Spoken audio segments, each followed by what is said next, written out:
Hello everyone, and welcome back to Buried Files.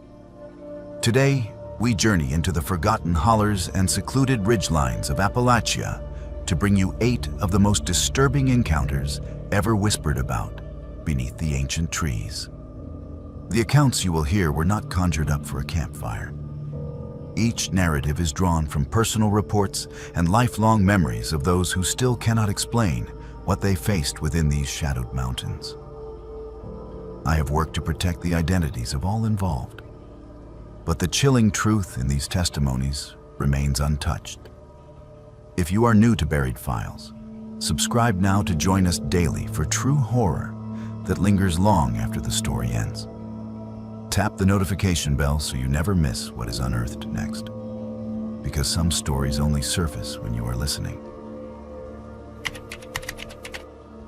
I have been a park ranger for 15 years, and I thought I'd seen everything these mountains could throw at me. Black bears wandering into campsites, lost hikers who had strayed miles from marked trails, even the occasional marijuana grow operation hidden deep in the forest. But nothing in my training or experience prepared me for what I discovered during my patrol of the Pisgah National Forest in October of 2019. My name is Marcus Thompson, and I work out of the Asheville District Office. That particular morning started like any other. I loaded my truck with supplies, checked my radio, and headed out to inspect the remote sections of Trail 482, a lesser-known path that winds through some of the densest woodland in our jurisdiction. The area sees maybe a dozen visitors per month, mostly serious hikers looking to escape the crowds that flock to the more popular trails near the Blue Ridge Parkway. The October air was crisp, carrying the scent of decomposing leaves and that distinctive mountain freshness that never gets old. I parked at the trailhead around 7 in the morning and began my routine inspection, checking for storm damage, illegal camping, and ensuring the trail markers remain visible and accurate. Everything appeared normal for the first 3 miles. It was when I reached the section known locally as Devil's Hollow that I noticed something was different. The forest had gone completely silent. No bird calls, no rustling of small animals in the underbrush, not even the constant buzz of insects that typically fills these woods. The silence was so profound, it felt like walking through a cathedral, except this quiet carried in weight that pressed against my chest. I stopped walking and listened carefully. In 15 years of working these mountains, I had learned to trust my instincts, and every fiber of my being was telling me that something was fundamentally wrong. The hair on my arms stood up beneath my ranger jacket, and I found myself scanning the tree line with an intensity I had never felt before during a routine patrol. That was when I saw it through the trees, about 50 yards off the main trail. At first, I thought it was a trick of the light, filtering through the autumn canopy. But as I moved closer, pushing through the thick undergrowth of mountain laurel and rhododendron, I realized I was looking at something that should not exist in these woods. It was a staircase. Not the wooden steps that we sometimes install for difficult terrain, but an elaborate stone staircase that appeared to be carved from a single massive piece of granite. The steps were perfectly uniform, each one exactly the same height and depth, rising up into the forest at a gentle angle before disappearing into the thick canopy above. I counted 43 visible steps before the staircase vanished into the shadows between the trees. The craftsmanship was extraordinary. Each step had been polished smooth, and despite being covered with fallen leaves, I could see that the stone showed no signs of weathering or age. There were no tool marks visible, no joints or seams that would indicate the staircase had been assembled from multiple pieces. It looked as though someone had taken a mountain and carved these steps directly from its heart. But that was impossible. I knew every inch of this forest. I had studied topographical maps, aerial photographs, and historical surveys dating back to the early 1900s.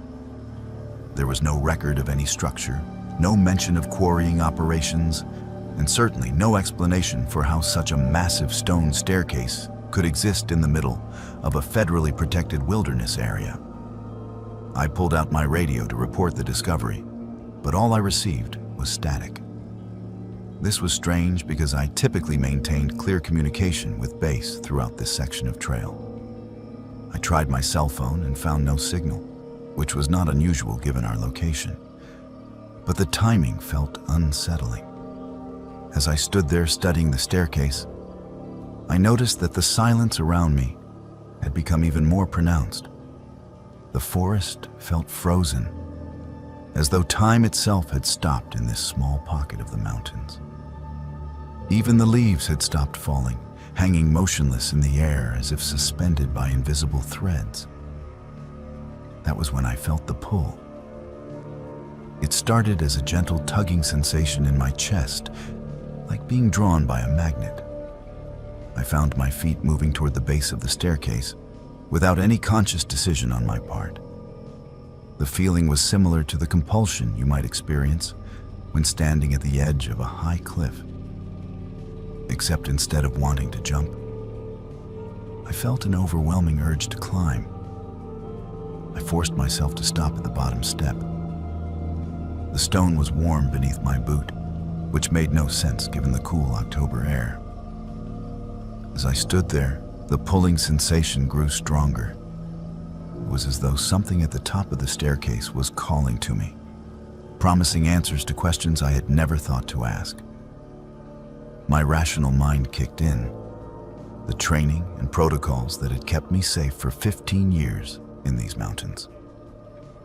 I stepped back from the staircase and pulled out my digital camera to document what I had found. But when I reviewed the photos on the camera's small screen, they showed only empty forest. No staircase, no carved stone steps, just trees and undergrowth. I looked up from the camera, and the staircase was still there, as solid and real as the ground beneath my feet. I took several more photos, but each one showed the same thing. Normal Appalachian forest with no sign of any stone structure. The pulling sensation was becoming harder to resist. I found myself taking another step toward the staircase, then another. The warm stone felt good beneath my boots, and with each step upward, the compulsion grew stronger.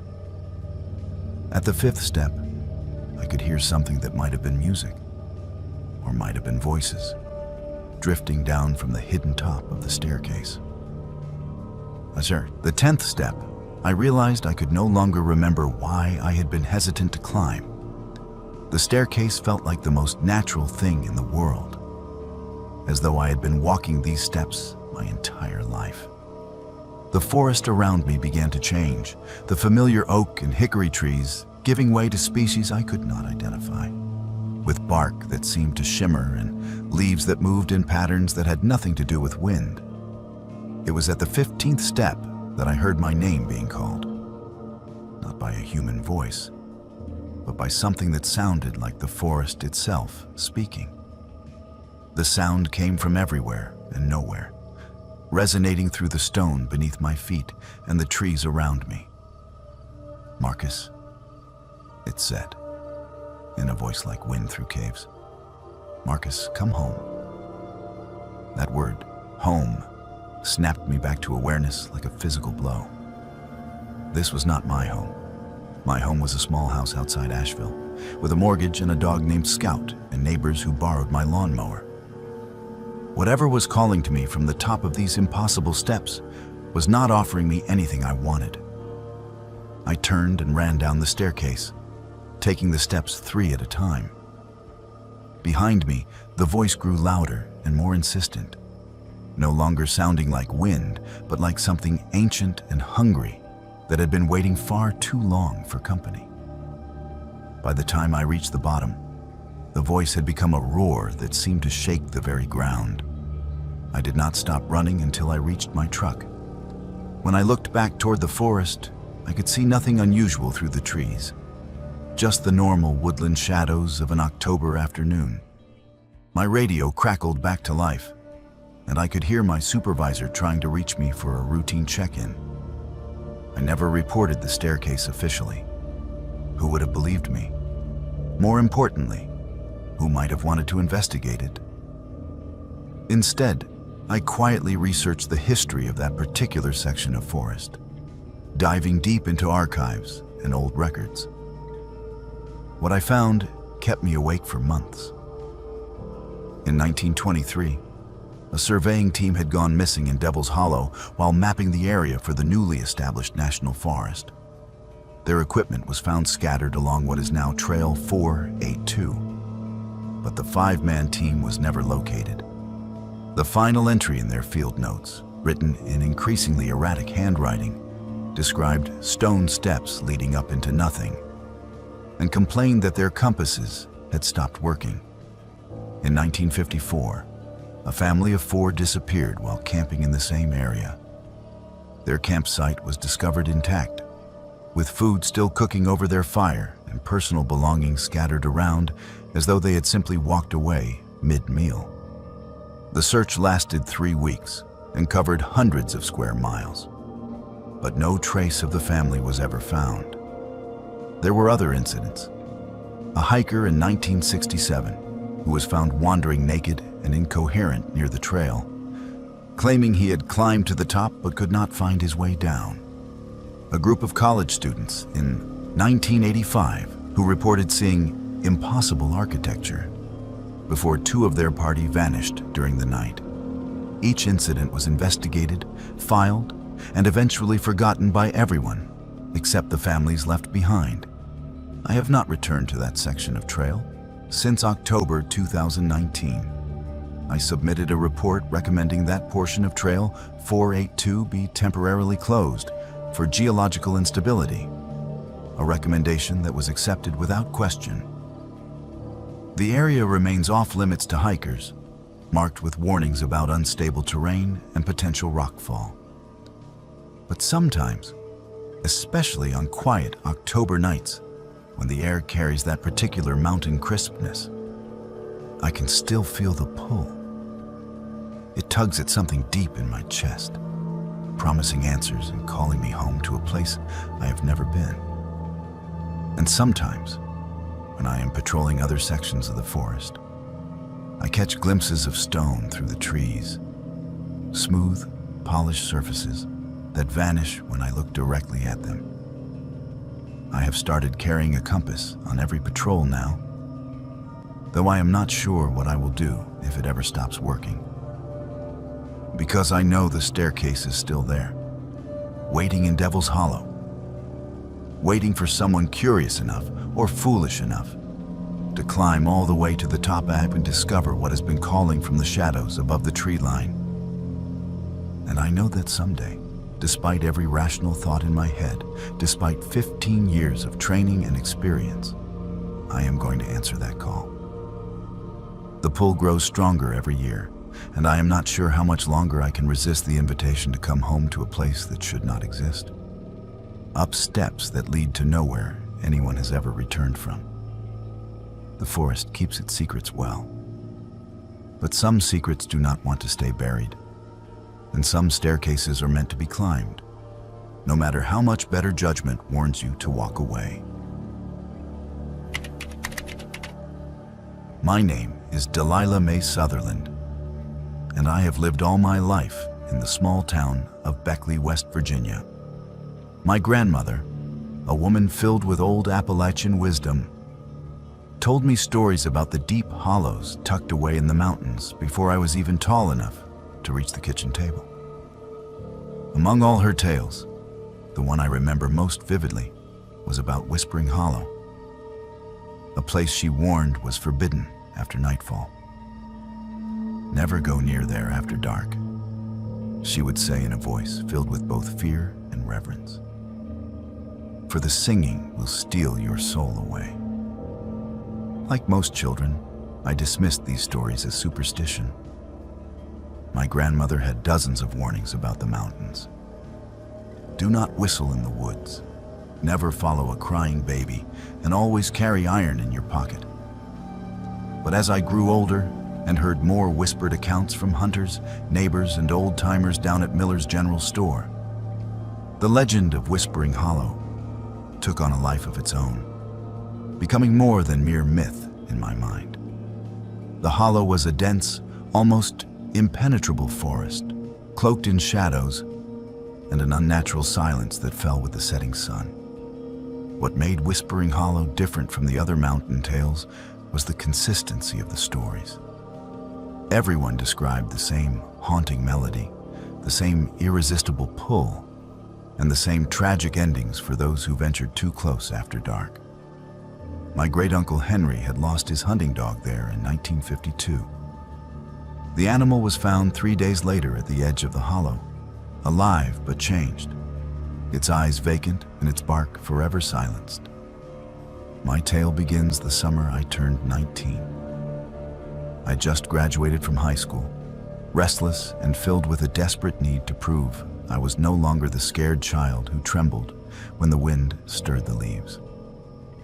That restless energy, combined with the typical arrogance of youth, drove me to convince a small group of friends, classmates from Charleston who were visiting for the weekend, to join me on a hike through Whispering Hollow. They had never heard the local legends, and their skepticism only fueled my determination to show them that the old stories were nothing but mountain superstition. "Come on, Delilah." My friend Marcus laughed when I mentioned the hollow. "You really believe your grandmother's ghost stories? Next, you will be telling us about Bigfoot and UFOs." Their mockery stung more than I cared to admit. I had spent my entire life being dismissed as the backward mountain girl by classmates from more urban parts of the state. This felt like my chance to prove that I was beyond such foolish beliefs, even as a small voice in my head whispered that some beliefs exist for very good reasons. We set out at mid-afternoon on a sweltering June day, the sun filtering dimly through the thick canopy of chestnut and oak trees. The forest floor was a mosaic of dried leaves and moss, muffling our footsteps as we ventured deeper into terrain that grew progressively wilder. The stillness of the place was palpable, broken only by the occasional snap of a branch or a whispered rush of the wind through the treetops. With each step forward, the weight of the stories I had heard seemed to settle heavier on my shoulders. What struck me first was how the usual forest sounds gradually faded away. The chatter of squirrels, the calls of birds, even the buzz of insects slowly diminished until we walked in an eerie quiet that felt almost reverent. My friends continued their jokes and laughter, but I noticed their voices growing softer, as though the forest itself demanded respect. As daylight began to fade, transforming the forest into a twilight realm where shadows thickened like smoke, the singing began. At first, it was like the mere rustling of leaves, so faint I thought I might be imagining it. Then the melody emerged, a delicate, sorrowful tune that seemed to weave itself through the very air, filling the hollow with its haunting presence. It was a song filled with longing and loss, simultaneously beautiful and deeply unsettling. "Do you hear that?" Clara whispered, her voice trembling as we all paused on the narrow deer path we had been following. "It sounds like someone is singing." I nodded, my heart pounding wildly. The music was unlike anything I had ever heard in the natural world. It held a strange power, drawing us forward with an irresistible gravity. The legend was not just a story. The hollow was alive with the voices of the lost, just as my grandmother had warned. My friend Marcus, who had been so skeptical earlier, stood frozen with his mouth slightly open. "That is impossible," he murmured.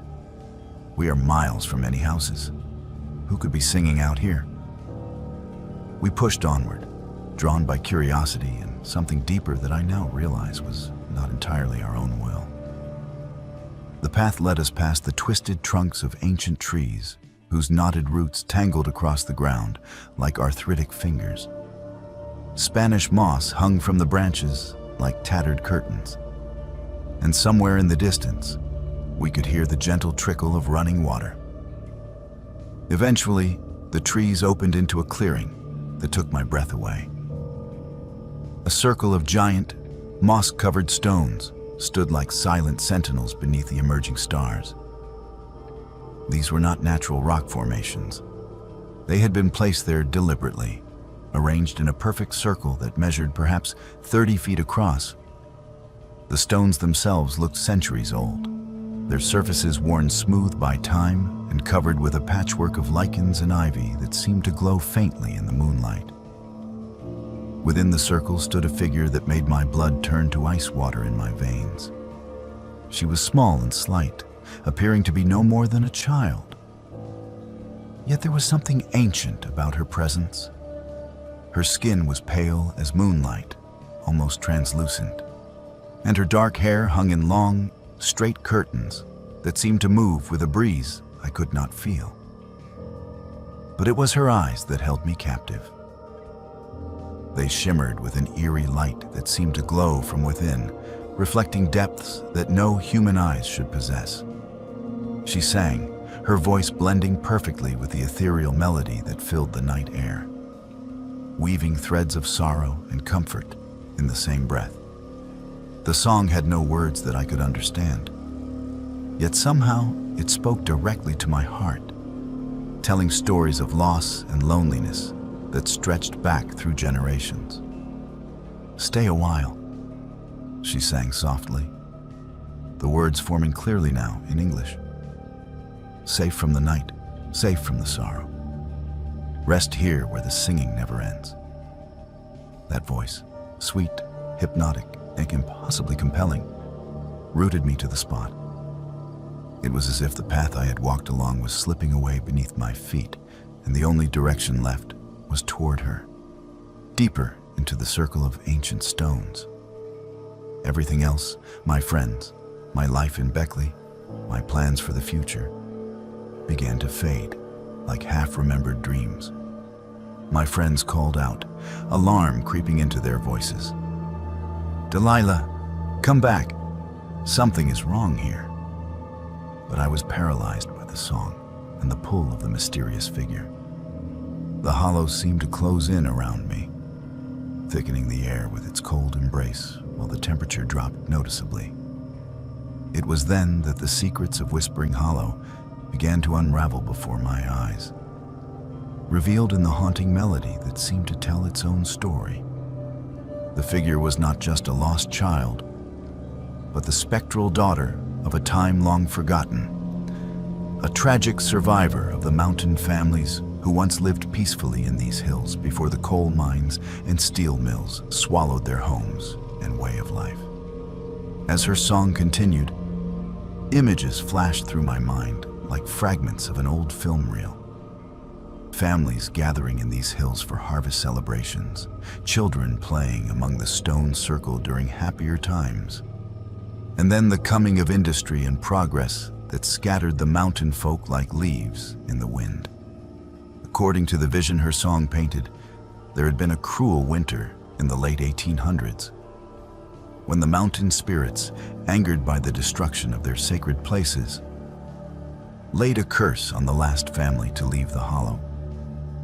The father had buried his wife and children beneath the snow during that terrible season, and his grief had twisted into something dark and vengeful. His surviving daughter, left alone in the hollow, was bound by his dying curse to wander forever, singing a melody that would soothe the restless spirits while drawing the living deeper into the forest's embrace. The hollow itself had become a trap, cursed to lure in those who dared enter after dark, drawing wanderers closer with its irresistible song until they were lost forever, swallowed by the forest and remembered only in the whispers that floated on the wind during quiet mountain nights. As this terrible understanding washed over me, I watched in horror as my friends began to disappear, one by one, swallowed by the shadows at the edge of the clearing. They did not scream or call out.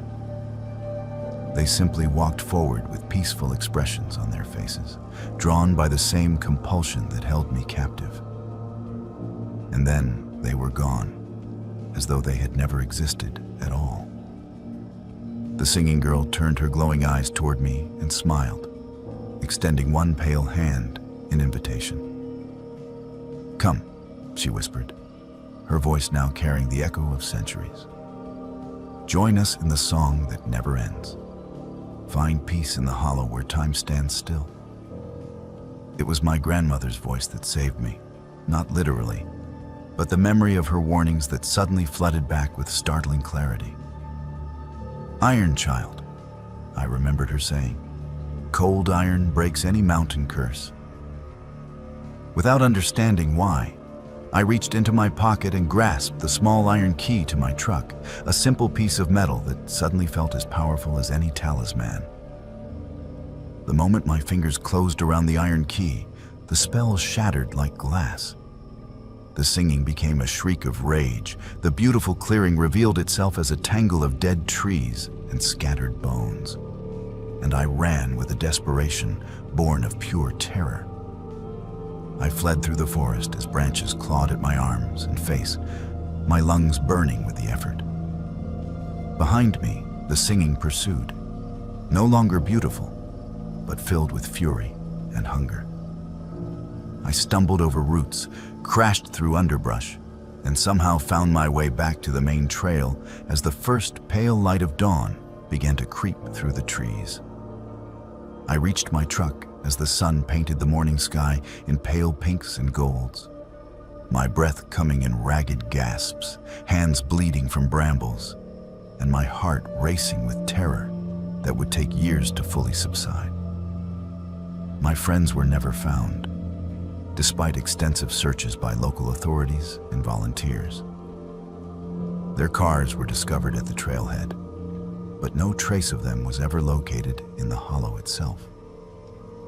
Despite my escape, the hollow's song has never truly left me. It haunts my dreams and sometimes wakes me in the dead of night. A faint melody riding the wind, like a ghostly reminder that some places never fully release their prisoners. I moved away from Beckley after that summer, unable to live so close to Whispering Hollow. But distance has not provided the peace I sought. For years since, I have kept the secret of what really happened that night, telling only carefully edited versions to those few people I trusted enough to share even part of the truth. The reality of that night is darker than any mountain legend. The singing is not just a haunting echo of the past, but a living curse that waits patiently, ever hungry, ready to welcome anyone foolish enough to enter the hollow after dark. Now, when I hear faint music on quiet summer evenings or catch the slightest melody on an evening breeze, I know the hollow is calling again, waiting for its next visitors. And I know, deep in my bones, that someday it will come for me again. Because some songs are written in blood and sung with voices that will never be silenced. The mountains keep their promises, both good and ill. And Whispering Hollow has been singing the same song for more than a century, waiting patiently for those who refuse to listen to the warnings passed down through generations of mountain wisdom. My name is Jake Rodriguez, and I am from Hazard, Kentucky. I have always felt a strange pull toward the old abandoned coal mines scattered across the Appalachian Mountains.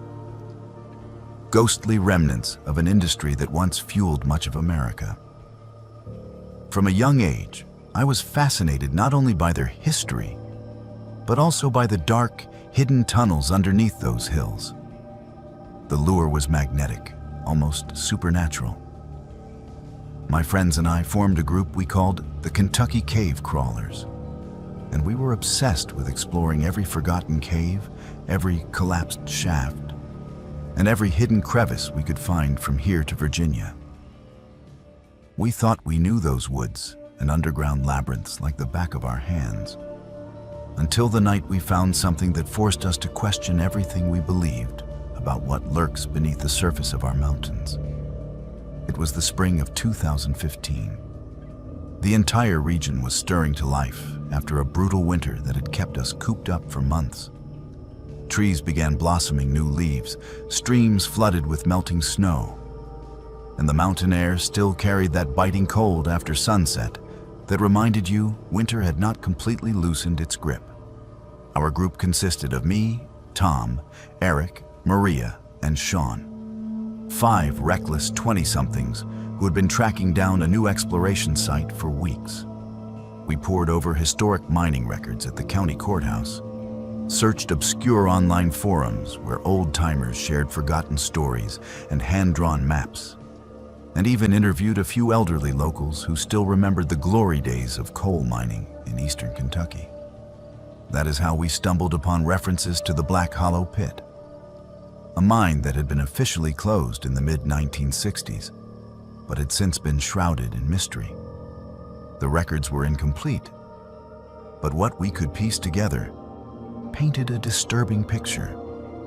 The mine had been shut down abruptly after a series of accidents and unexplained disappearances that the mining company had tried to cover up. Workers reported strange sounds echoing from the deeper tunnels, equipment that moved on its own, and an eerie presence that seemed to watch them from the shadows. The final incident involved an entire shift of 12 miners who had gone missing without a trace. Their bodies never recovered despite extensive search efforts. The evening we arrived at Black Hollow, the sun was dipping below the ridges, painting the sky in shades of orange and red that looked like dying embers scattered across the heavens.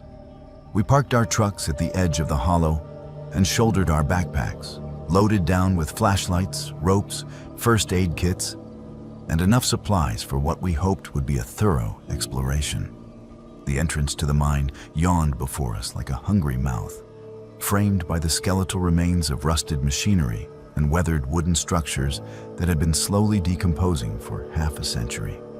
Warning signs, their paint faded and text barely legible, were scattered around the perimeter like forgotten prayers. The air near the entrance was different, heavier somehow, charged with something indefinable that made the hair on our arms stand up. It smelled of dampness and decay. But underneath those familiar cave scents was something else. Something organic and wrong that none of us could identify. Despite our unease, curiosity won out over caution, and we crossed the threshold into the darkness. Our flashlight beams cut through the thick blackness that seemed to swallow light itself. The tunnel walls pressed close around us, rough-hewn stone and timber supports that groaned ominously under the weight of decades of neglect. With each step, we stirred up clouds of dust and debris that had been undisturbed for years, creating a choking atmosphere that forced us to cover our faces with bandanas. The silence was oppressive, broken only by the occasional drip of water falling from unseen heights and the echo of our own footsteps. We spoke in hushed tones, acutely aware of how unstable this place might be, and how a single loud noise could potentially trigger a collapse. As we pushed deeper into the mine, the temperature dropped noticeably, and we found ourselves pulling on extra layers despite having been comfortable outside. Tom, who always carried the specialized equipment for our expeditions, had brought along a heavy-duty grappling hook attached to mountaineering rope, planning to explore any vertical shafts that we might encounter. After what felt like hours of walking through winding passages and navigating around cave-ins, we reached what appeared to be the main shaft, a perfectly circular abyss that plunged straight down into absolute darkness. The engineering was impressive. Whoever had carved this shaft had done so with precision and skill that spoke to the serious mining operation this had once been. Tom secured his rope to a solid anchor point and carefully lowered the grappling hook into the void, hoping to find a ledge or side tunnel somewhere below that we could explore. But no matter how much rope he fed into the shaft, the hook never caught on anything. We began to wonder just how deep this thing went and what secrets might be hidden in its depths. That was when the sounds started. At first, they were so faint we thought we might be imagining them. Soft noises that could have been wind moving through the tunnels or the settling of old timbers. But gradually, they became more distinct and infinitely more disturbing. We began hearing what sounded like breathing, rhythmic and controlled, as though something large was sleeping just beyond the range of our lights. Then came the whispers. Faint at first, the voices echoed up from the depths of the shaft and drifted through the side passages, calling our names with perfect pronunciation and inflection. They spoke in familiar tones, mimicking people we knew, our parents, siblings, childhood friends, and sharing secrets that only we should have known. The voices pleaded for help, promised safety, and begged us to come closer, to help them find their way out of the darkness. Despite every instinct screaming at us to run, curiosity proved stronger than caution. We found ourselves drawn to a narrow side passage that had not been marked on any of the old mining maps we had studied. The walls of this tunnel were different from the others we had explored. They seemed to shimmer in our flashlight beams, covered with a slick, tar-like substance that was oily to the touch and gave off a pungent odor that made our eyes water. The air itself felt thick and oppressive, almost difficult to breathe. And from somewhere deep in the passage came a low, guttural humming that seemed to vibrate through the solid rock. We should have turned back then. Every survival instinct we possessed was screaming warnings. But something compelled us forward, a force that felt almost hypnotic, drawing us deeper into the bowels of the mountain despite our growing terror. That is when we encountered the thing. It emerged from the shadows, like a nightmare given form, a grotesque amalgamation of darkness and stone that defied every natural law we understood. The creature was constantly shifting and changing, its form pulsating like molten rock barely contained by some invisible force. Parts of it seemed solid one moment and vapor the next, as though it existed in multiple states of matter simultaneously. Its eyes were the worst part, blazing red coals that burned with an otherworldly intelligence and malevolence that seemed to pierce straight through to our souls. But what truly unnerved us was its voice. The thing could perfectly mimic any sound it had ever heard, and as we stood frozen in terror, it began calling to us in the voices of our loved ones. It spoke with Tom's mother's worried tone, asking why he had not called home in weeks. It used Maria's voice to beg Sean for help, claiming to be lost and afraid. Most disturbing of all, it began revealing intimate details about our lives, childhood memories, private conversations, secrets we had never shared with anyone. The realization hit us like a physical blow. This thing had been listening, learning, collecting the voices and memories of everyone who had ever entered these tunnels. The missing miners, the disappeared explorers, the workers who had vanished without a trace. They were all here in some sense, trapped within this creature's consciousness and being used as bait for the next victims. Panic erupted among our group. Eric, who had been standing closest to the thing, suddenly screamed and stumbled backward. But something grabbed him from the shadows, invisible hands that dragged him into the darkness despite his desperate struggles. His cries for help echoed through the tunnels for what seemed like an eternity before being cut off with terrifying abruptness. One by one, my friends vanished into the blackness. Tom disappeared while trying to help Eric, yanked into a side passage by unseen forces. Maria's flashlight went out suddenly, and when we tried to find her in the darkness, she was simply gone, as though she had never existed at all. Sean lasted the longest, staying close to me as we tried to find our way back to the main tunnel. But even he eventually succumbed to the thing's call, walking willingly toward the creature despite my desperate pleas for him to stop. I was left alone in the suffocating darkness, surrounded by the thing's whispers and promises. It spoke to me in the voices of everyone I had ever loved, telling me that joining my friends would end my loneliness forever, that I could be part of something greater than myself, that the pain of living would finally stop if I just took a few more steps forward. In that moment of absolute terror and despair, something inside me snapped back to reality. Perhaps it was pure survival instinct, or maybe some deeply buried memory of my grandmother's warnings about the dangers that lurked in the old mines. But I suddenly understood that I had to run, or I would never see daylight again. I turned and fled through the twisting corridors, stumbling over debris and crashing into walls as my flashlight flickered and dimmed. Behind me, the thing's voice followed, no longer sweet and coaxing, but filled with rage and hunger, promising terrible fates if I did not return to join my friends in the eternal darkness. My lungs burned and my legs cramped, but I kept running through passages that seemed to shift and change around me, as though the mine itself was trying to prevent my escape. Just when I thought I would collapse from exhaustion, when my flashlight finally died and left me in complete blackness, I saw a faint glow ahead, the blessed light of dawn creeping through the mine entrance. I burst from the tunnel into the early morning air and collapsed among the rusted machinery and scattered debris, gasping and shaking as the horror of what I had experienced slowly sank in. The sun was rising over the mountains, painting everything in soft pastels that seemed impossibly beautiful after the nightmare I had endured.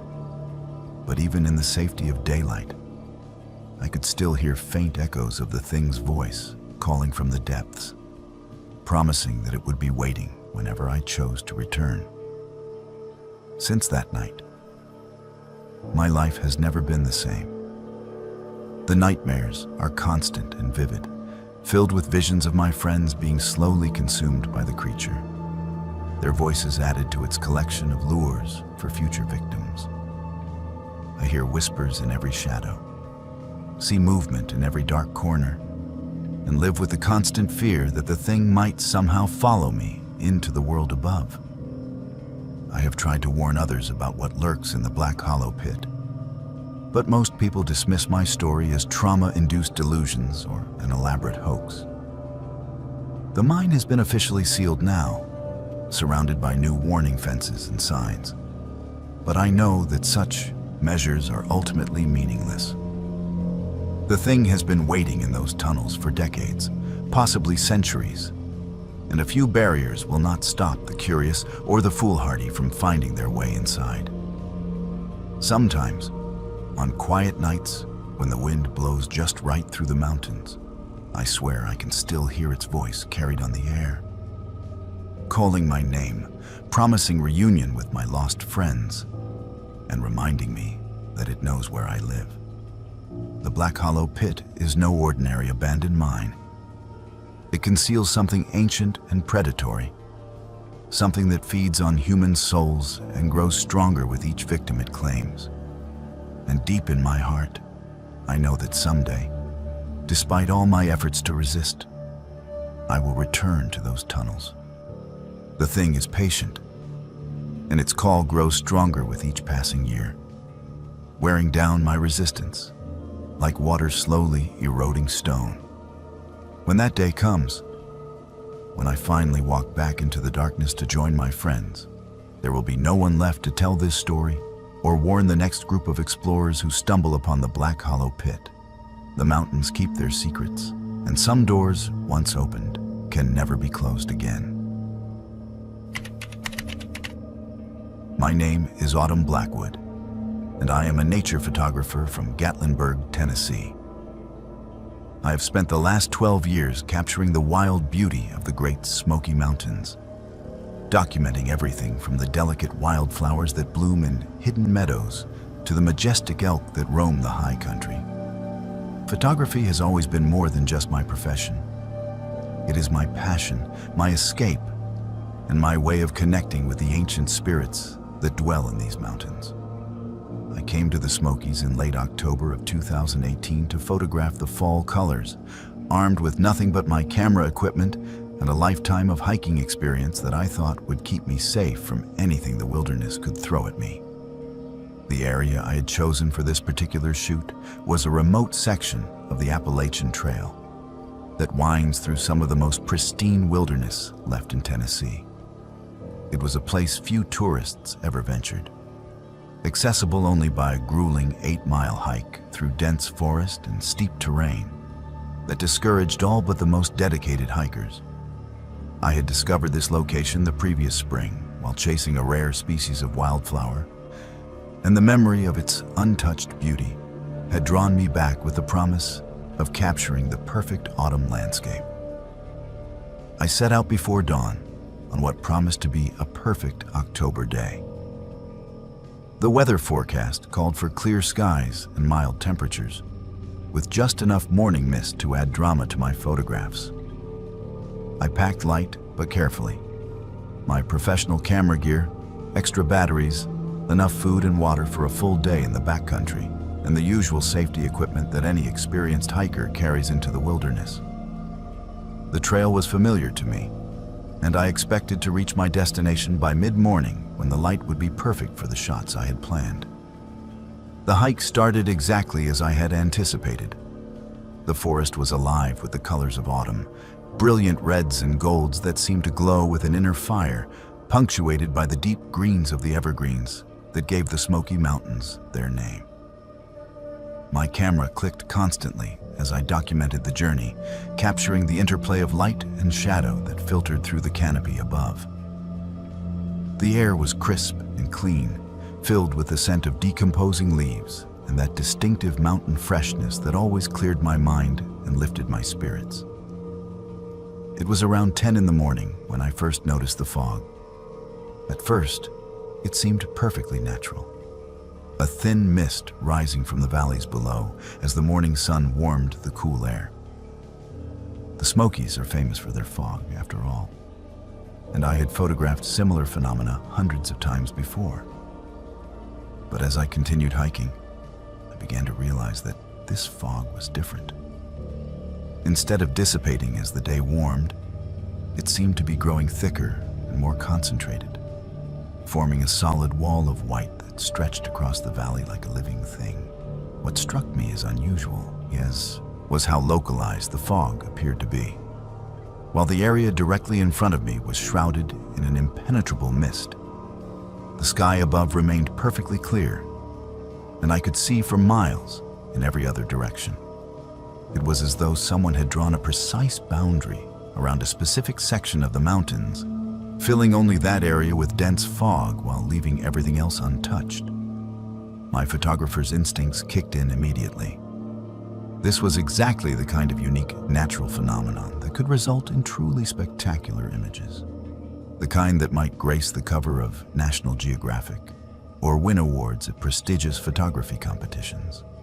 I adjusted my route to get closer to the fog bank, moving off the main trail and into the trackless wilderness that I knew so well. As I approached the edge of the mist, I was struck by how perfectly defined it was. There was no gradual transition from clear air to fog. Instead, there was a sharp demarcation line where the visibility dropped from miles to mere feet in the space of a single step. The temperature differential was immediately noticeable as well. The moment I entered the fog, the air became noticeably colder and more humid, clinging to my skin like a damp blanket. I spent the next hour working the edges of the fog bank, capturing images of the ghostly trees that appeared and disappeared in the swirling mist, the way the fog seemed to move with purpose rather than simply drifting on air currents. My camera captured things my eyes missed. Strange shapes that seemed almost human, moving through the mist with deliberate intent.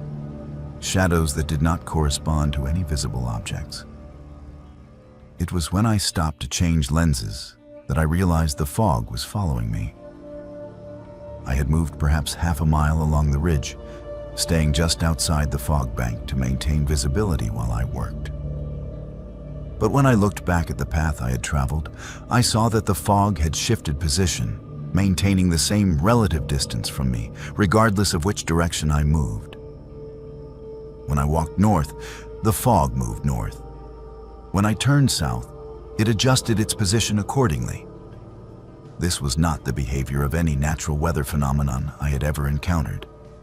Intrigued rather than alarmed, I still thought I was witnessing some unusual but explainable meteorological event. I decided to test my theory more systematically. I marked my current position with a small cairn of stones and then deliberately walked a quarter-mile in each direction, documenting the fog's response with my camera. The results were undeniable. The fog was actively tracking my movements, maintaining a consistent distance of approximately 50 yards, regardless of terrain or wind conditions. That was when I began to feel the first stirrings of unease. I had been hiking these mountains for over a decade, and I had never encountered anything like this before. Fog simply does not behave this way under normal circumstances. Weather systems are governed by predictable physical laws: temperature differentials, barometric pressure, wind patterns. But this fog seemed to operate according to rules I did not understand, responding to my presence in ways that defied everything I knew about meteorology. As the afternoon wore on, my unease deepened into genuine concern. The fog had not only continued to follow me, but had begun to behave more aggressively. Several times I found myself inadvertently entering the mist when the boundary shifted suddenly, enveloping me in a disorienting whiteout that made navigation impossible.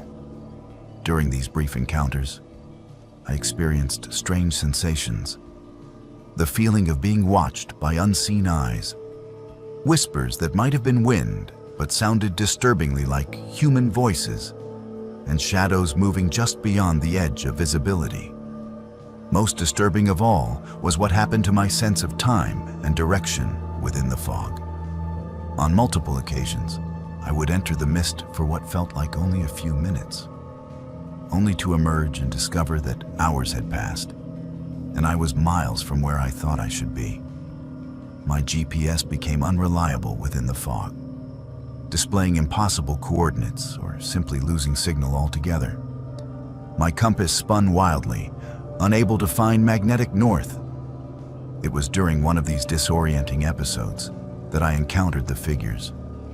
I had been engulfed by the fog for what felt like an eternity, stumbling blindly through the mist while trying to find my way back to familiar terrain.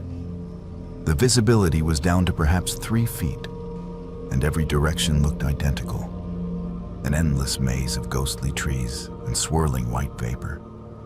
My calls for help were absorbed by the fog without even an echo, as though the mist itself was consuming sound. That was when I saw them moving through the fog ahead of me. Human-shaped silhouettes that appeared and disappeared like phantoms. At first, I thought they might be other hikers who had become lost in the same phenomenon I was experiencing, and I called out to them desperately, hoping they might be able to help me navigate out of this supernatural labyrinth. But as I got closer, I realized that these figures were not entirely human. They moved with a strange, gliding motion that seemed to defy gravity, their feet never quite touching the ground. Their proportions were subtly wrong: arms that were too long, heads that were too large, limbs that bent in directions that human joints should not allow. And their faces, when I caught glimpses of them through the swirling mist, were blank spaces where features should have been. Smooth and featureless, like mannequins that had never been properly finished. The figures seemed aware of my presence, but showed no interest in helping me. Instead, they appeared to be herding me, moving in coordinated patterns that gradually forced me deeper into the fog, away from the safety of clear air and familiar landmarks. When I tried to move in one direction, they would appear to block my path, When I turned to go another way, more figures would materialize to guide me along the route they wanted me to take. Panic finally overcame my fascination with this impossible phenomenon. I realized that I was not simply observing a strange weather event. I was being hunted by something that used the fog as both camouflage and weapon. Something that had possibly been responsible for the unexplained disappearances that occasionally plagued these mountains. Stories I had dismissed as local folklore suddenly took on terrifying new significance. Hikers who had vanished without a trace, search parties that found no evidence despite extensive efforts, the whispered warnings about certain areas of the mountains that should be avoided during times of heavy fog. Drawing on every ounce of my wilderness survival training, I forced myself to stop panicking and think rationally about my situation. The fog might be supernatural, but I was still in physical terrain that followed natural laws. I still had my compass, even if it was spinning wildly, and I still had a general sense of the topography, even if my GPS was failing. Most importantly, I still had my camera, which had been faithfully documenting everything I had experienced. I began taking photographs rapidly, using the camera's flash to illuminate the fog around me in brief, brilliant bursts. The strobing light seemed to disorient the figures that had been hurting me, causing them to retreat temporarily into the deeper mist. More importantly, the flash revealed details about my surroundings that were invisible to the naked eye. The actual positions of trees and rocks, the slope of the terrain, and most critically, a faint game trail that led uphill toward what I hoped would be clear air. Using the camera flash as my guide, I fought my way through the fog toward higher ground. The figures followed, their movements becoming more frantic and aggressive as they realized I was escaping their trap. At times, I felt cold hands grasping at my backpack and clothing, trying to pull me back into the depths of the mist. But each time, another burst of light from my camera would force them to retreat, giving me precious moments to continue my desperate ascent. After what felt like hours but could have been minutes, time had no meaning within the fog. I finally broke through the upper boundary of the mist and collapsed on solid ground under clear blue skies. The fog lay below me like a vast white ocean, its surface smooth and untroubled, showing no sign of the nightmare I had just endured. The figures were nowhere to be seen, and the oppressive sense of being watched had lifted like a weight removed from my shoulders. I did not stop to rest or recover. Despite my exhaustion and disorientation, I immediately began hiking toward the nearest marked trail, putting as much distance as possible between myself and the supernatural fog bank.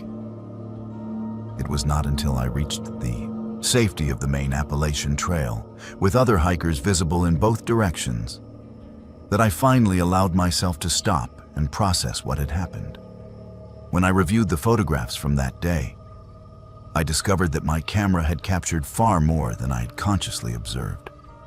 The images showed the fog-shrouded figures in terrifying detail, their impossible anatomy, their predatory movements, and most disturbing of all, their featureless faces that seemed to absorb light rather than reflect it. But most importantly, the photographs provided proof that what I had experienced was not hallucination or altitude sickness, but a genuine encounter with something that defied natural explanation.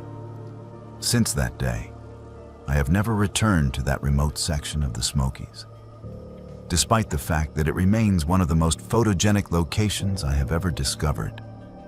The fog appears occasionally in weather reports from that area, described by meteorologists as an unusual localized phenomenon that they cannot fully explain. Hikers still go missing in that region with disturbing regularity.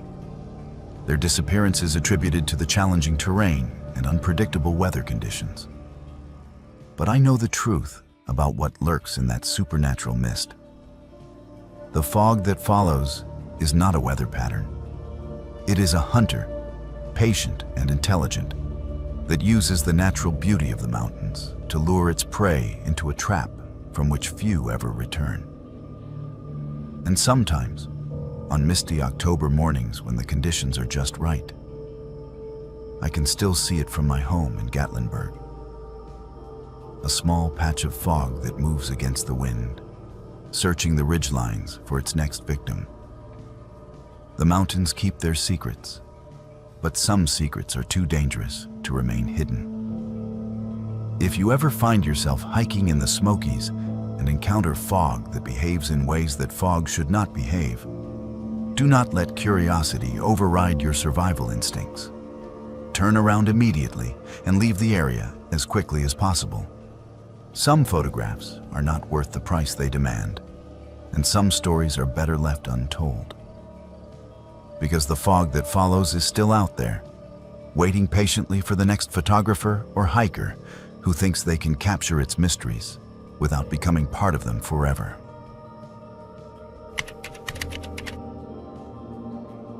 My name is Benjamin O'Sullivan, but everyone has always called me Benny.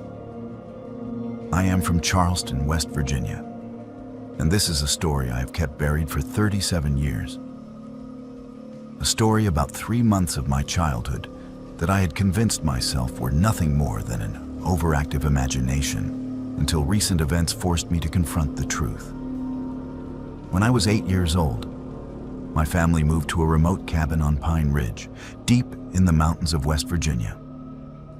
For those 3 months during the summer of 1987, I played with children who should never have existed, and the memories of that time have haunted me ever since.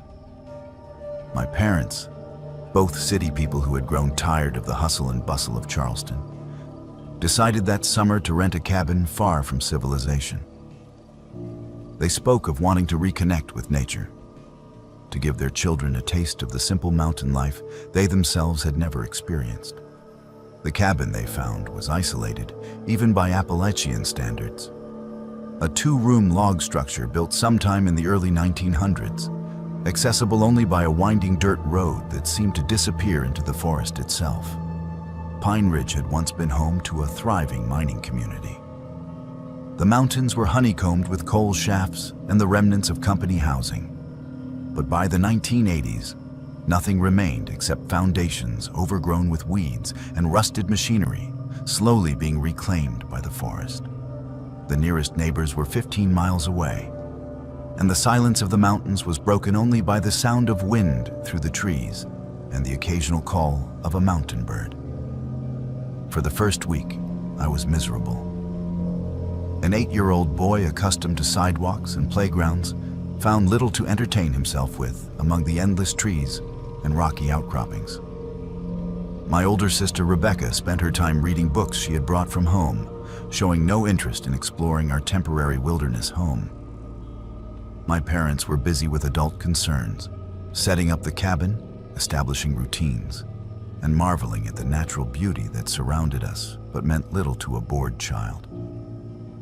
It was on the 8th day of our mountain exile that I first encountered them. I had been wandering aimlessly through the woods behind our cabin, following what appeared to be an old trail that might once have connected the scattered mining settlements. The path led me to a clearing where the foundations of several buildings were still visible beneath decades of accumulated leaves and undergrowth. As I stood there trying to imagine what this place might have looked like when it was inhabited, I heard the sound of children laughing. At first, I thought my mind was playing tricks on me. We were miles from the nearest house, and I had seen no evidence that any other families were spending their summer in this remote location. But the laughter was unmistakable. The high, clear voices of children at play, filled with the kind of pure joy that only the very young can experience. Following the sound, I pushed through a stand of young pine trees and found myself looking at a group of 5 children playing in what had once been the yard of a large building. They appeared to be roughly my own age, dressed in clothes that seemed oddly old-fashioned, but not unusual enough to strike me as particularly strange at first glance. What did catch my attention was how clean and well-maintained their clothing appeared, despite the fact that they were playing in dirt and undergrowth that should have left them covered in grime. The children noticed me immediately and waved me over with enthusiastic greetings. "Come play with us," called a girl with dark braids tied with bright blue ribbons. We have been waiting for someone new to join our games. Their friendliness was infectious, and within minutes, I had forgotten my loneliness and boredom in the excitement of having found playmates in this isolated mountain retreat.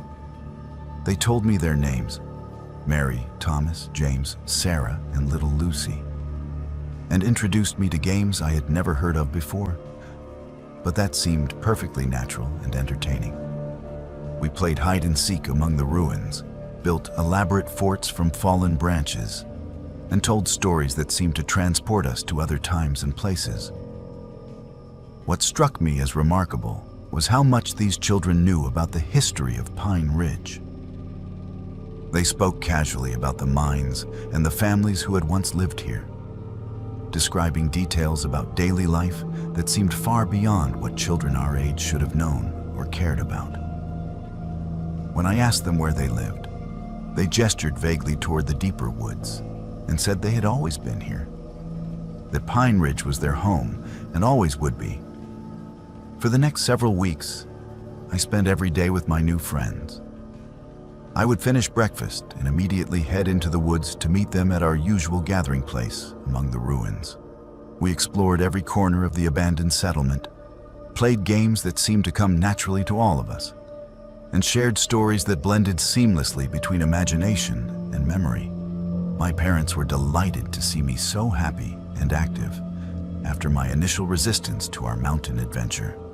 When they asked about my days, I told them about my friends, describing our games and adventures with the enthusiasm that only an 8-year-old can muster. They assumed I was talking about imaginary playmates, a common and healthy part of childhood development, and encouraged my creative storytelling without asking too many detailed questions. It was my sister, Rebecca, who first began to notice that something was not quite right. She had started joining me on some of my excursions into the woods, curious about the elaborate games I described and perhaps feeling left out of my obvious happiness. But whenever she accompanied me to the clearing where I met my friends, she found only empty ruins and the normal sounds of the forest. When I pointed excitedly to where Mary and Thomas were playing, she saw nothing but shadows and undergrowth. At first, she teased me gently about my vivid imagination. But as the days passed, her concern grew.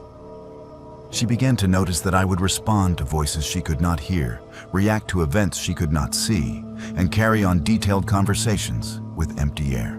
More disturbing still, she began to research the history of Pine Ridge and discovered facts that I should not have known, but that I casually mentioned in my stories about my friends. The breakthrough came when she found an old newspaper article in the Charleston Library archives. In the spring of 1952, there had been a tragic accident at the Pine Ridge mining operation. A tunnel collapse had trapped dozens of workers underground, and despite heroic rescue efforts, many lives were lost. Among the victims were 5 children who had been playing near the mine entrance when the disaster occurred. Mary, Thomas, James, Sarah, and Lucy, all between the ages of 7 and 9. When Rebecca showed me the newspaper photographs of the 5 children who had died in 1952, I recognized my playmates immediately. The faces that stared back at me from the yellowed newspaper clippings were the same faces I saw every day among the ruins of Pine Ridge. The clothes they wore in their school photographs were identical to the clothing I had seen them wearing during our games. The revelation should have terrified me, but instead, I felt a strange sense of completion, as though a puzzle I had been unconsciously working on had finally been solved. These children had been waiting for 35 years for someone to play with them again, someone who could see them and hear them and help them remember what it felt like to be alive and happy and carefree. For the remaining weeks of our stay at Pine Ridge, I continued to spend time with my phantom friends. But now, our games took on a different quality. They began to tell me stories about their lives before the accident, about their families and their dreams and their fears. They spoke about the day the mountain fell down and how they had been playing their favorite game of hide and seek when everything went dark and quiet. Most heartbreaking of all, they told me about the loneliness of the years that followed. Decades of wandering through the abandoned ruins of their former home, calling out to visitors who could not hear them, playing games that no one else could see.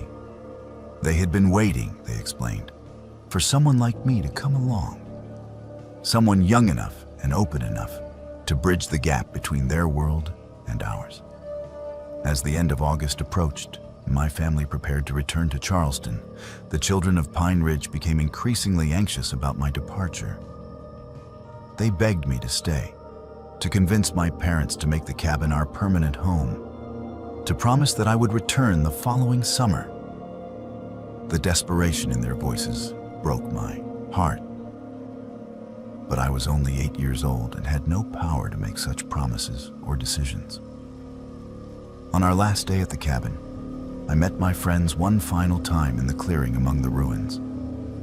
They seemed dimmer somehow, less substantial, as though my impending departure was already beginning to sever the connection between us. We played our favorite games one last time, told our favorite stories, and made promises that we all knew might be impossible to keep. When the time came to say goodbye, little Lucy clung to my hand with fingers that felt as cold as mountain stream water. "Do not forget us, Benny," she whispered. "Promise you will not forget us and let us disappear forever." I promised, of course, as any child would promise his friends. But as the years passed and adult concerns took precedence over childhood memories, I found myself thinking less and less about those 3 magical months on Pine Ridge. The memories began to seem like elaborate fantasies, the product of a lonely child's overactive imagination during a boring summer in the mountains. It was not until this past October, 37 years later, that I learned the truth about what had happened to me that summer. I had returned to West Virginia for my father's funeral, and while going through his papers, I found a box of old photographs and documents from our time at the cabin. Among them was a journal my mother had kept during those 3 months, documenting our family's adventure in the mountains. Reading her entries, I discovered details about my behavior that she had never mentioned to me as a child. According to her journal, there were days when I would disappear for hours at a time, only to be found sitting alone in the clearing, apparently carrying on animated conversations with invisible companions. She wrote about hearing me laughing and playing even when I was nowhere to be seen, and about finding me building elaborate structures from sticks and stones that seemed far too complex for a child my age to construct alone. Most disturbing of all, she had documented several occasions when I had returned from my adventures with knowledge I could not possibly have possessed. Detailed information about the mining operations, accurate descriptions of buildings that had been demolished decades before our arrival, and stories about families who had lived on Pine Ridge in the early 1900s. But the final entry in her journal was what convinced me that my childhood memories were more than imagination. On the day before we left the cabin, my mother had found me in the clearing one last time, sitting alone but clearly interacting with unseen presences. As she watched from the edge of the forest, she saw something that challenged everything she believed about the natural world. For just a moment, in the shifting patterns of light and shadow among the ruins, she caught a glimpse of 5 children playing with their invisible friend. Children who flickered in and out of visibility like figures seen through heat waves, their laughter echoing faintly through the mountain air before fading into silence. Now, as an adult with children of my own, I understand what happened during those 3 months on Pine Ridge. The children who died in 1952 had indeed been waiting for someone to find them, someone who could see past the barriers that separate the living from the dead. For a brief time that summer, I had served as their bridge back to the world of the living, giving them a chance to play and laugh and feel alive again. I have never returned to Pine Ridge, despite the promises I made as a child. Life has a way of pulling us away from the mysteries and magic of our youth, filling our days with responsibilities and practical concerns that leave little room for phantom playmates and ghostly games. But sometimes, on quiet summer evenings, when the air is still and the shadows are long, I can still hear the faint sound of children laughing somewhere far away in the mountains. And sometimes, just sometimes, I wonder if they are still waiting for me to come back and play with them one more time among the ruins of Pine Ridge, where 5 little ghosts learned what it meant to be children again, if only for a few precious months in the summer of 1987. My name is Isabella Kowalski, though my friends have always called me Izzy. I am from Morgantown, West Virginia, and I work as a cultural anthropologist specializing in Appalachian folklore. When I was researching my doctoral thesis on indigenous supernatural beliefs in the mountain regions, I discovered that some legends are not just stories passed down through generations, but living realities that continue to interact with our world in ways that defy academic understanding. What began as scholarly research became a personal encounter with something ancient and intelligent that watches over the mountains with purposes we can barely comprehend. The focus of my dissertation was the intersection between Cherokee mythology and European settler folklore in the creation of modern Appalachian supernatural beliefs. I had spent 2 years collecting oral histories from elderly residents throughout West Virginia, Kentucky, and Tennessee, documenting the ways that different cultural traditions had blended together over centuries to create unique regional legends. My research had taken me to remote mountain communities where stories were still told around kitchen tables and front porch gatherings, places where the line between history and mythology remained deliberately blurred. It was during this fieldwork that I first heard whispers about Devil's Backbone, a narrow ridge deep in the Monongahela National Forest that locals claimed was protected by something they called the Watcher. The stories were fragmentary and contradictory. Some described it as a guardian spirit left behind by the Cherokee to protect sacred burial grounds, while others claimed it was something older and more alien that had lived in the mountains since before humans arrived. What remained consistent across all versions was the warning that certain areas of Devil's Backbone should never be approached by outsiders, especially those who came seeking to study or document what they found there. As an academic trained in critical thinking and scientific methodology, I initially dismissed these warnings as typical folklore designed to keep strangers away from culturally sensitive sites. But the more interviews I conducted, the more I began to notice patterns that suggested something more substantial than mere superstition. Multiple witnesses, separated by decades and having no contact with each other, described identical encounters with something that watched them from the shadows of the forest, something that seemed to understand human behavior and motivations better than humans understood themselves. My decision to visit Devil's Backbone in person was driven by scholarly curiosity rather than belief in the supernatural. I wanted to document the site that had generated so many consistent stories, to photograph the terrain and gather environmental details that might explain why this particular location had become the focal point for regional mythology.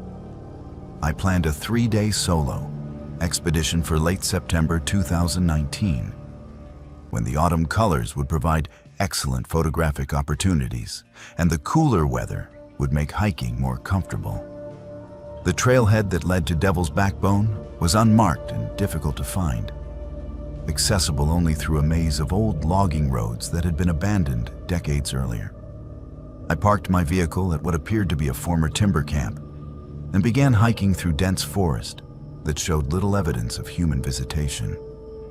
The trees were ancient and massive, creating a canopy so thick that even midday sunlight barely penetrated to the forest floor. The silence was profound and unsettling. No bird calls, no insect sounds, no rustling of small animals in the underbrush. After several hours of difficult hiking through increasingly rugged terrain, I reached the base of Devil's Backbone itself. The ridge rose above me like a natural fortress, its narrow spine crowned with jagged outcroppings of limestone that had been carved into fantastic shapes by centuries of wind and rain. What struck me immediately was how the vegetation changed as I climbed higher. The familiar oak and maple trees of the lower elevations gave way to species I could not readily identify. Plants that seemed somehow older and more primitive than anything I had encountered during my years of mountain research. It was as I approached the crest of the ridge that I first felt the sensation of being watched. The feeling was subtle at first, just a slight uneasiness that made me pause occasionally to look over my shoulder. But as I continued climbing, the sensation grew stronger and more specific, not the general alertness that comes from being alone in wild country, but the distinct awareness that something intelligent was observing my every movement. I found myself stopping frequently to scan the forest around me, searching for any sign of what might be causing this persistent feeling of scrutiny. The summit of Devil's Backbone was a narrow plateau, perhaps 50 feet wide and several hundred feet long, covered with a mixture of exposed stone and hardy mountain vegetation. What immediately caught my attention were the stone formations scattered across the ridge. Not natural rock outcroppings, but carefully arranged structures that clearly showed evidence of human construction. These were not the crude rock piles that hikers sometimes build as trail markers, but sophisticated arrangements that demonstrated both engineering skill and artistic sensibility. As I began photographing these structures and taking detailed notes for my research, I became increasingly aware that my presence was not welcome here. The feeling of being watched had intensified to an almost physical sensation, as though invisible eyes were boring into me from multiple directions simultaneously. More disturbing still, I began to sense a form of communication taking place. Not words or sounds, but direct transmission of thoughts and emotions that seemed to originate from somewhere beyond my normal perception. The message, if it could be called that, was clear and unmistakable. I was trespassing in a place that was not meant for human visitation, studying things that were not meant to be documented or understood by outsiders. The presence that watched me was not hostile exactly, but it was profoundly alien in ways that made my human consciousness recoil from direct contact. This was something that had existed in these mountains for far longer than human civilization, something that regarded our entire species with a mixture of curiosity and benevolent condescension. As the afternoon wore on, my discomfort grew to the point where I found it difficult to concentrate on my research. Every photograph I took felt like a violation of some unspoken agreement. Every note I wrote seemed to deepen my transgression against forces I did not understand. The presence that watched me was becoming more assertive in its communication, filling my mind with images and sensations that were both beautiful and terrifying. I saw visions of the ridge as it had existed thousands of years ago, when the Cherokee people had recognized it as a sacred site and approached it with appropriate rituals and offerings. I experienced the arrival of European settlers who had unknowingly violated the sanctity of the place, bringing with them technologies and attitudes that the watcher found incomprehensible. Most disturbing of all, I witnessed scenes of other researchers and curious visitors who had come to Devil's Backbone over the years. Some had been allowed to leave unharmed after receiving suitable warnings, while others who had shown disrespect or attempted to exploit what they found had simply disappeared. their fates left deliberately ambiguous. The realization that I was being evaluated according to criteria I could not fully understand filled me with a terror unlike anything I had experienced during my academic career. This was not the rational fear that comes from physical danger, but a deeper existential dread that stemmed from confronting intelligence so alien that human comprehension could barely grasp its nature. I was a specimen under examination by something that regarded human consciousness as we might regard the mental processes of insects. Interesting, perhaps, but ultimately limited and predictable. As evening approached and shadows began to gather on the ridge, the Watcher's presence became almost overwhelming. I could feel it moving around me, invisible but undeniably real, studying my reactions with scientific detachment. The stone structures I had been photographing seemed to pulse with subtle energy, and the air itself felt thick with forces that existed outside the normal physical laws I had been taught to trust. It was then that I understood the true purpose of my encounter with the Watcher. I had come to Devil's Backbone believing that I was conducting research on local folklore, but in reality, I was being researched. The entity that guarded this ridge had been observing human behavior for centuries, collecting data about our species with the same methodical approach that I had been using to study Appalachian legends. Every visitor to the ridge became part of an ongoing experiment, their responses carefully cataloged and analyzed by an intelligence that was trying to understand the strange creatures that had recently appeared in its ancient domain. The anthropologist in me found this reversal of roles both fascinating and humbling. I had spent years studying the beliefs and behaviors of mountain communities, approaching them as subjects to be understood and documented.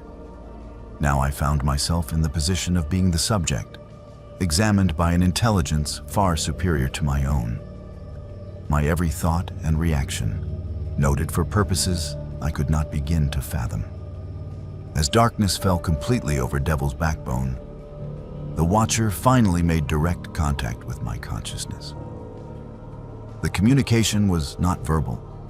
It came as a flood of pure information that bypassed language entirely. I learned that the entity had been appointed as guardian of this ridge by forces even more ancient and powerful than itself, tasked with protecting certain knowledge that humanity was not yet ready to possess. The Cherokee had understood this arrangement and had approached the site with appropriate reverence. But the arrival of European settlers had disrupted the ancient agreements and created situations that the Watcher was still learning how to handle. Most importantly, I understood that I was being given a choice. I could continue my research into Appalachian folklore, but I would need to omit certain details about Devil's Backbone from my academic work. The existence of the Watcher and the true nature of the ridge would remain protected secrets, shared only with those who demonstrated sufficient wisdom and respect to handle such knowledge responsibly. In exchange for this discretion, I would be granted insights into the deeper mysteries of the mountains that no other researcher had ever been allowed to discover. The decision was both easy and terrible.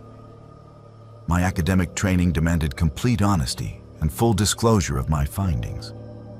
But my encounter with the Watcher had shown me that some knowledge carries responsibilities that transcend scholarly obligation. I agreed to the terms, understanding that I was crossing a line from which there would be no return. When I descended from Devil's Backbone the following morning, I carried with me information that could revolutionize our understanding of consciousness, reality, and humanity's place in a universe far stranger than we have ever imagined. But I also carried the weight of keeping certain secrets, of protecting knowledge that could be dangerous if revealed too early or to the wrong people. My dissertation was completed and accepted without any mention of my true discoveries on Devil's Backbone. Officially, I had found nothing more than interesting examples of how indigenous beliefs had been incorporated into settler folklore. But privately, I continued to correspond with the Watcher through methods that cannot be explained in conventional terms, serving as a liaison between its ancient intelligence and the human communities that live in the shadow of the mountains. The arrangement has continued for 5 years now, and I have learned things about the nature of reality that no university course could ever teach. The Watcher is not unique. There are similar entities scattered throughout the Appalachian Range, guardians left behind by predecessor civilizations to monitor and guide the development of younger species like humanity.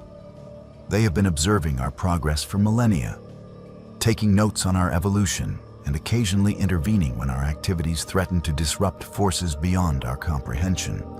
Sometimes, late at night in my office at the university, I receive communications from Devil's Backbone that remind me of my ongoing responsibilities. The Watcher continues to study human behavior through my reports and observations, trying to understand whether our species is ready for the next stage of contact with intelligences that have been patiently waiting for us to mature enough to handle such encounters. The mountains keep their secrets, but some of us have been chosen to serve as bridges between the ancient wisdom that dwells in the high places and the curious, chaotic energy of human civilization. It is a responsibility I never sought, but one that I have learned to embrace, knowing that someday, when humanity is finally ready, the Watchers will reveal themselves and share knowledge that will transform our understanding of everything we thought we knew about our place in the universe. Until then, I continue my academic work and my secret correspondence, serving as both researcher and subject in an experiment that began long before our species existed and will continue long after we have evolved into something the Watchers consider worthy of true partnership. The choice to participate was mine, but the consequences belong to all of humanity, a species still being evaluated by entities whose judgment will determine our ultimate fate among the stars. My name is Caleb Washington, and I am from Boone, North Carolina. Every summer for 15 years, my extended family would gather at Mirror Lake, deep in the Blue Ridge Mountains, for our annual reunion. It was a tradition that went back 3 generations, started by my grandfather, who had built a cluster of cabins around the pristine mountain lake in the 1960s. Those summer weeks at Mirror Lake were the highlight of every year for our family. A time when cousins, aunts, uncles, and grandparents would come together from across the country to reconnect, share stories, and create the kind of memories that bind families together across time and distance. Until the summer of 2017, when something emerged from the depths of that ancient lake, and our family gathering turned into a nightmare that still haunts those of us who survived. Mirror Lake sits in a bowl-shaped valley surrounded by towering peaks that rise like cathedral walls toward the sky. The water is impossibly clear and deep, fed by underground springs that keep it cold even in the height of summer. Local Cherokee legends spoke of the lake as a gateway between worlds, a place where the spirits of the dead could return to visit the living during certain times of the year. My grandfather had always dismissed such stories as folklore, though he admitted that the lake had an otherworldly quality that made even skeptics feel they were in the presence of something ancient and powerful. The reunion that year brought together 23 family members, ranging from my 84-year-old grandmother down to my cousin's twin daughters, who had just turned 6. We occupied all 5 cabins that ringed the lake, with the main lodge serving as our gathering place for meals and evening activities. The first few days proceeded exactly as they had for years, swimming and fishing during the day, campfires and storytelling at night, and the comfortable rhythm of family life that made Mirror Lake feel like the most peaceful place on earth. It was on the 4th night that we first noticed something was wrong with the lake itself. My Uncle Robert, who had been coming to Mirror Lake since childhood, pointed out that the water level seemed unusually low for that time of year. What was more disturbing was the color. Instead of the crystal clear blue we had always known, The lake had taken on a murky green tint that made it impossible to see more than a few feet below the surface. When my cousin David went out in the canoe the next morning to investigate, he reported that the water felt different somehow, thicker and warmer than it should have been. That afternoon, my nephew Timothy, who was 12 years old and an excellent swimmer, went missing while playing near the shoreline. We searched for hours, diving repeatedly into the murky water and scouring every inch of the lake's perimeter. Timothy was not the kind of child to wander off without telling anyone. And he had been swimming in Mirror Lake since he was old enough to walk. The family began to panic as evening approached with no sign of the boy, and we were preparing to call for outside help when Timothy suddenly walked out of the forest, soaking wet and clearly disoriented. When we asked him where he had been, Timothy told a story that none of us wanted to believe. He claimed that something had grabbed him while he was swimming and pulled him down to the bottom of the lake, where he had found an underwater cave filled with air. Inside the cave, he said, he had met his grandfather. Not my grandfather, who was still alive, but his other grandfather, who had died 3 years earlier. The dead grandfather had told Timothy that the lake was changing, that something old and powerful was awakening in its depths, and that our family needed to leave immediately, or we would all be in terrible danger. We attributed Timothy's story to trauma and confusion, possibly a near-drowning experience that had left him temporarily disoriented. But that night, other family members began to report strange encounters. My Aunt Sarah claimed she had seen her deceased mother standing on the dock, beckoning her to come into the water.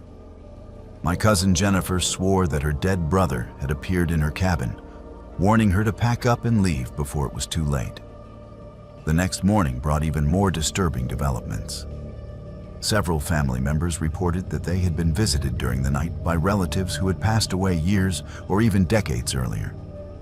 These encounters were not dreams or hallucinations. They were vivid, detailed conversations with people who knew intimate details about family history and current events that no imagination could have conjured.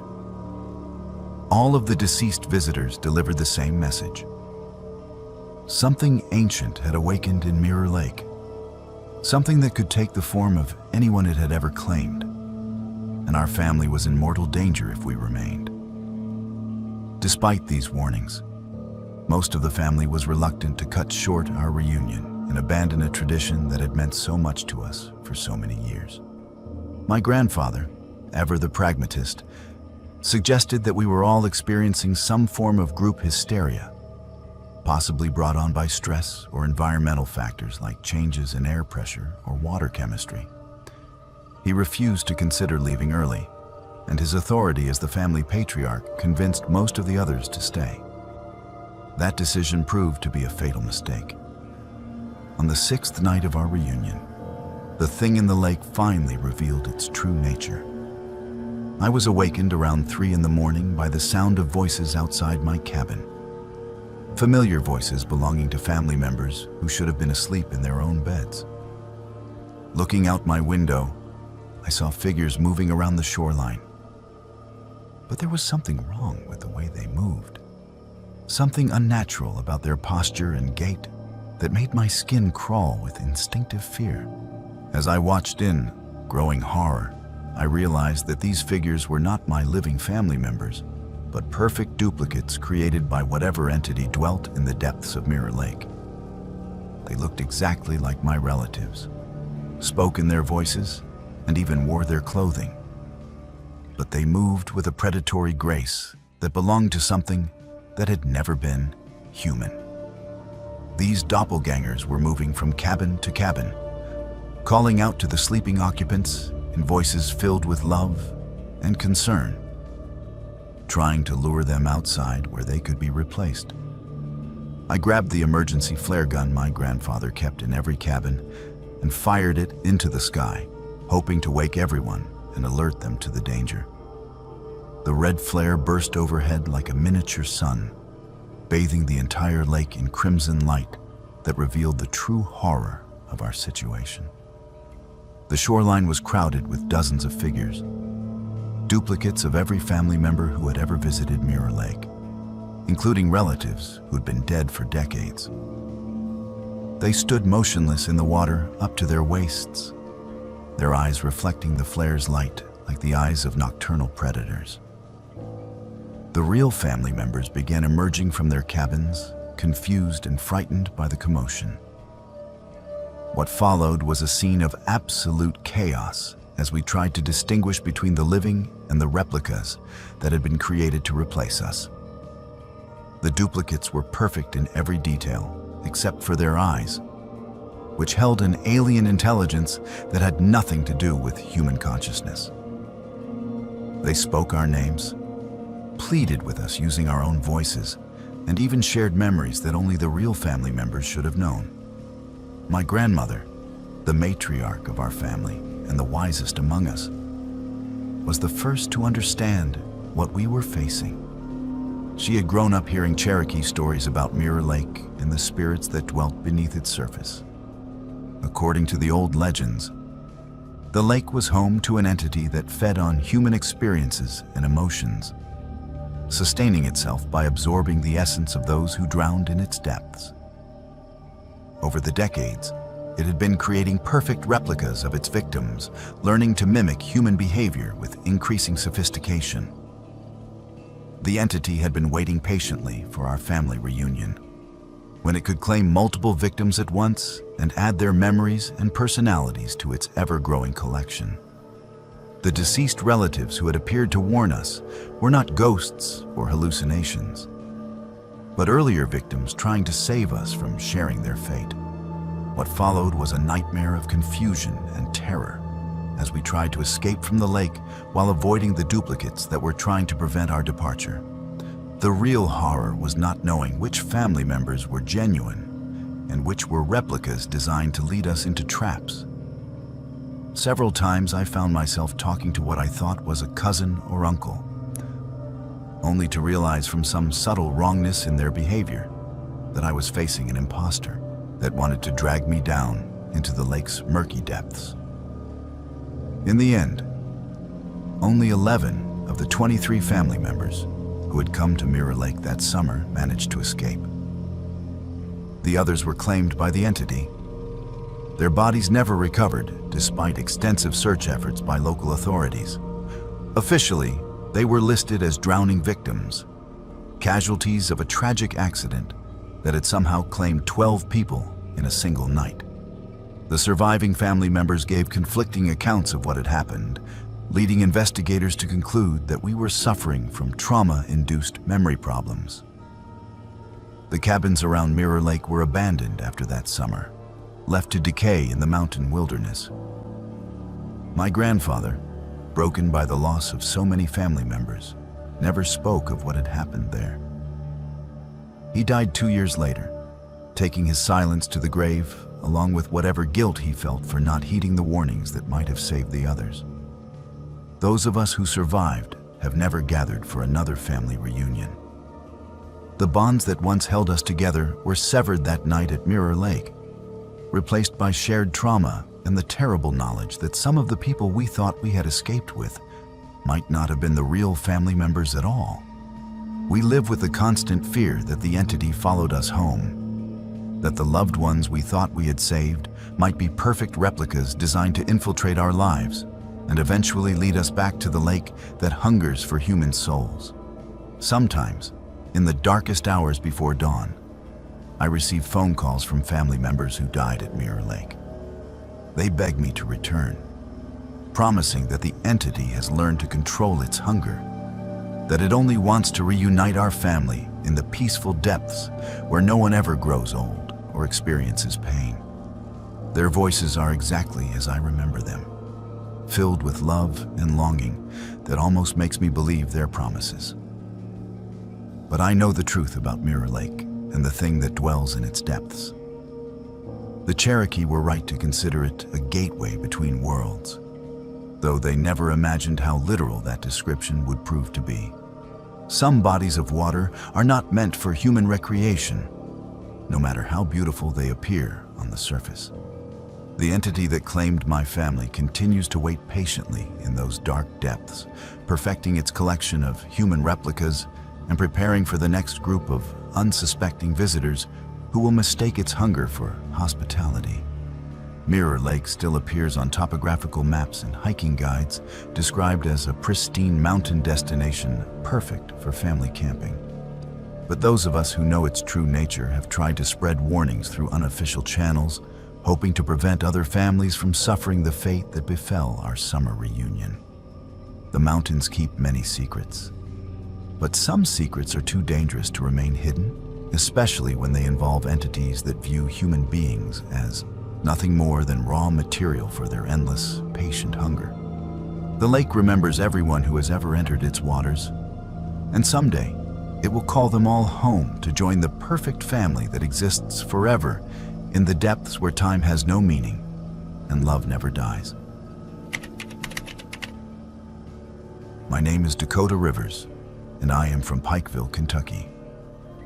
I have been driving the mountain roads of Appalachia for 20 years, hauling freight through every holler and gap from Virginia to Tennessee. These highways hold no secrets from me. Or so I thought, until that October night in 2016, when I discovered a stretch of road that exists outside of time itself. There is one section of Route 119 that I will never travel again.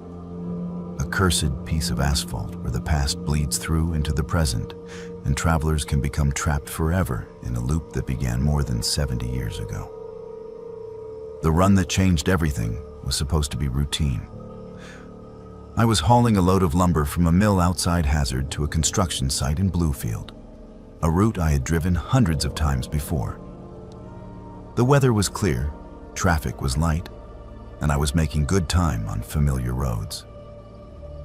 It was just past midnight when I reached the section of highway that winds through the most remote part of Pike County, where the mountains rise like black walls on either side, and civilization feels like a distant memory.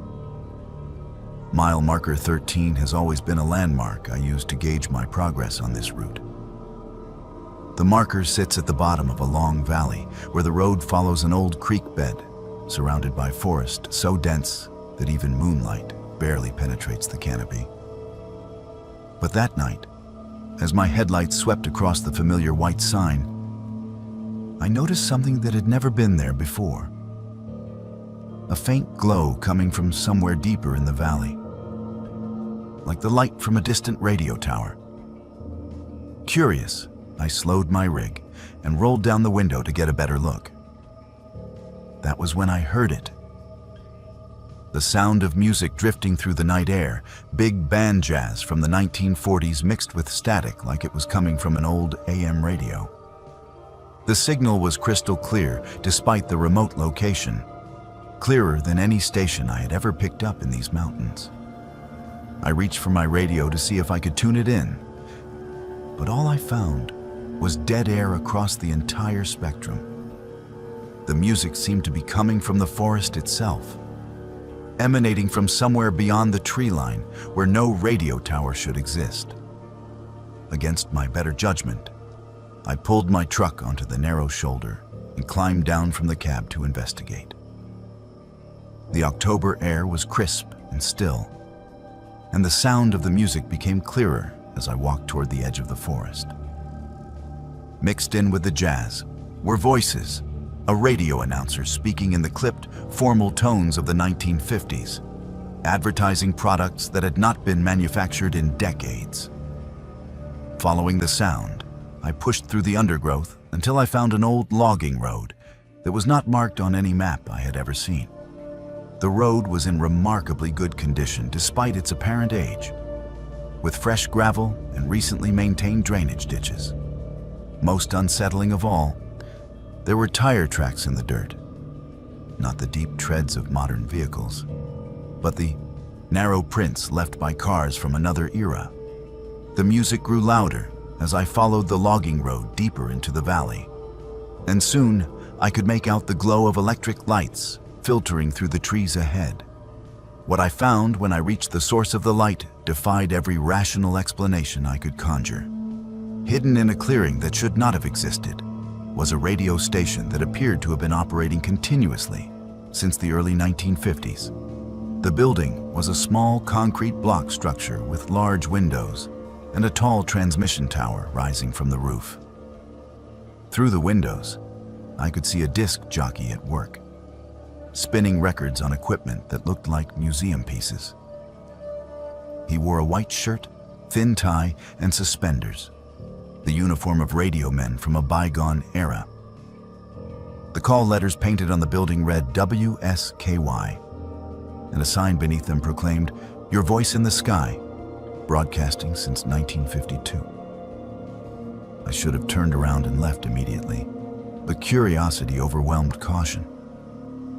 I approached the building and knocked on the door, which was answered by the disc jockey himself.